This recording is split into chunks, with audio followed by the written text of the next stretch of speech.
Bienvenidos a todos. En este momento me acompaña mi colega Jason Morazán. Un gusto, Jason. Muy buenos días a todos, muy buenos días, Fernanda. Hoy tendremos un tema muy interesante, así que por favor quédense con nosotros. Así es, Jason, y tenemos como invitado especial al pedagogo Wilmer Díaz. Un placer, Wilmer, tenerlo aquí con nosotros. Gracias por la invitación. Estamos abiertos a cualquier tipo de discusión acá.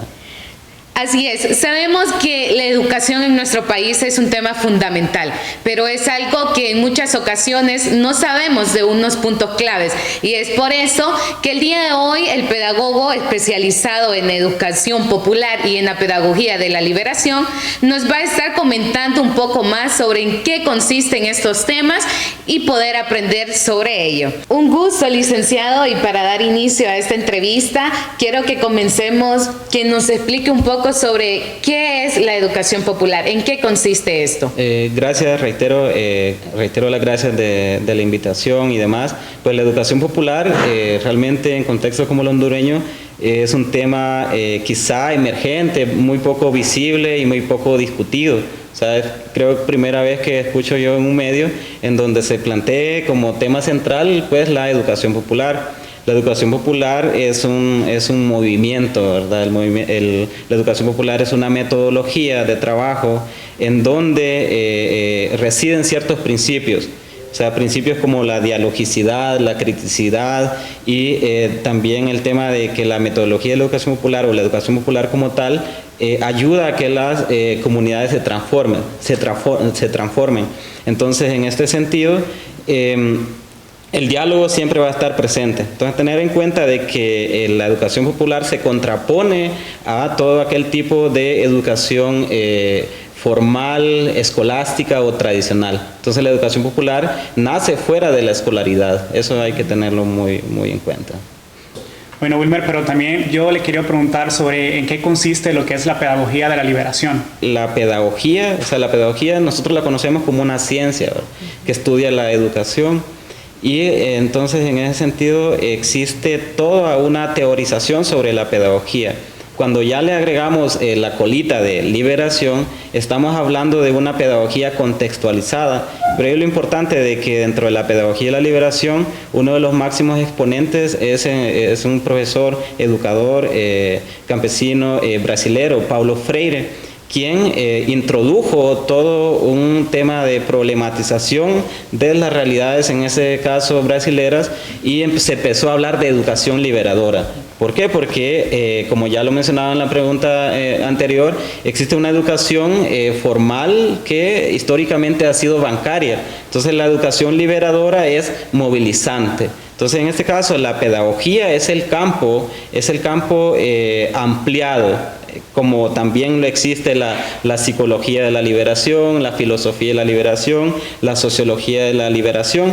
Siempre va a residir el principio de la dialogicidad, de la búsqueda de la criticidad, de cómo nosotros pasamos de ser objetos a ser sujetos de nuestra propia histórica. ¿Por qué? Porque la educación tradicional a nosotros nos instruye que somos seres ahistóricos. O sea, muy poco discutimos nuestro pasado. Entonces, la pedagogía de la liberación busca eso, ¿verdad? Como campo reflexivo, como campo de saberes, busca hacia la descolonización, busca hacia la liberación de los sujetos, busca que nosotros nos juntemos. ¿Por qué? Porque a diferencia de las otras educaciones, separa, es individualista, etc. Entonces, es bien interesante, ¿verdad? Repito, situar la pedagogía de la liberación en consonancia a los demás movimientos latinoamericanos.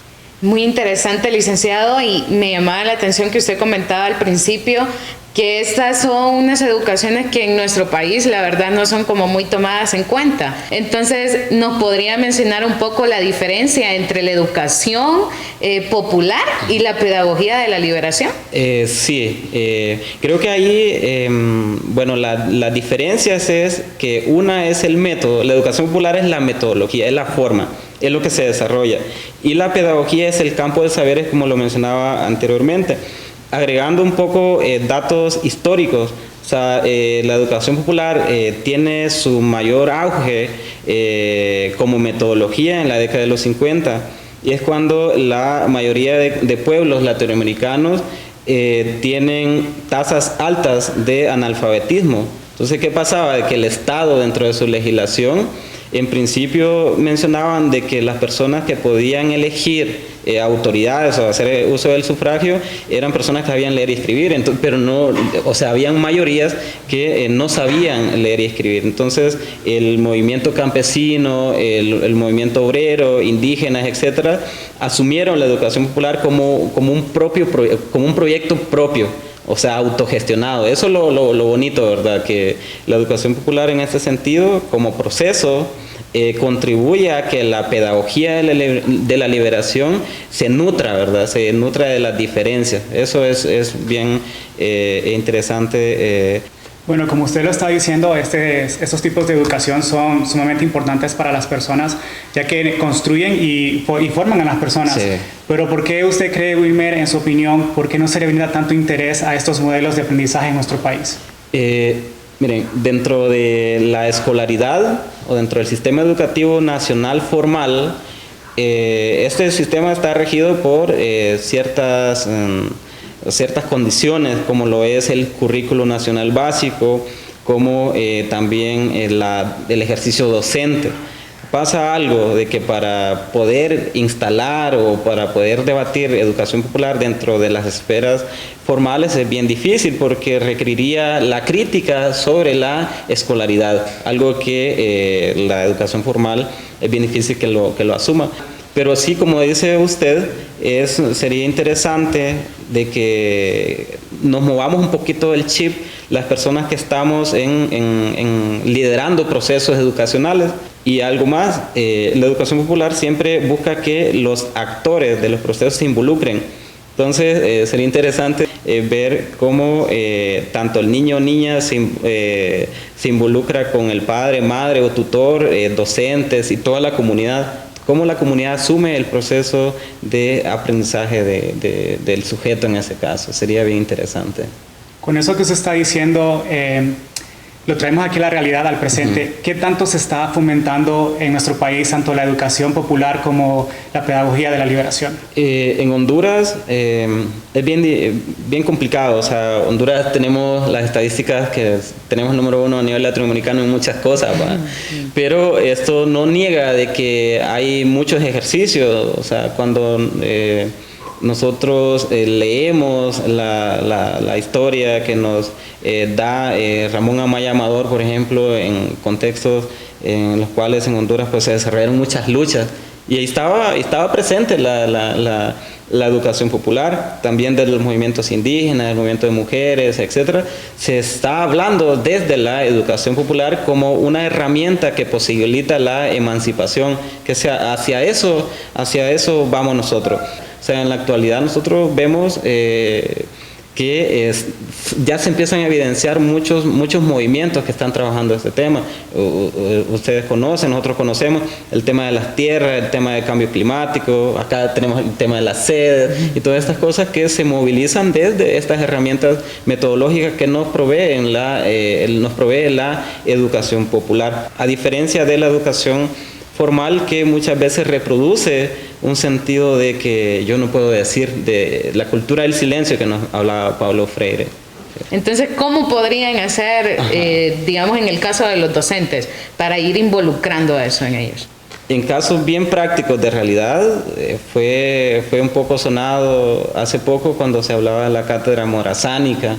La cátedra morazánica involucra todo el conocimiento, la comprensión crítica de toda una serie de principios, si bien históricos, pero también metodológicos, de cómo se asumen los procesos educacionales, y que nosotros no podemos pasar desapercibidos, de que realmente a mí me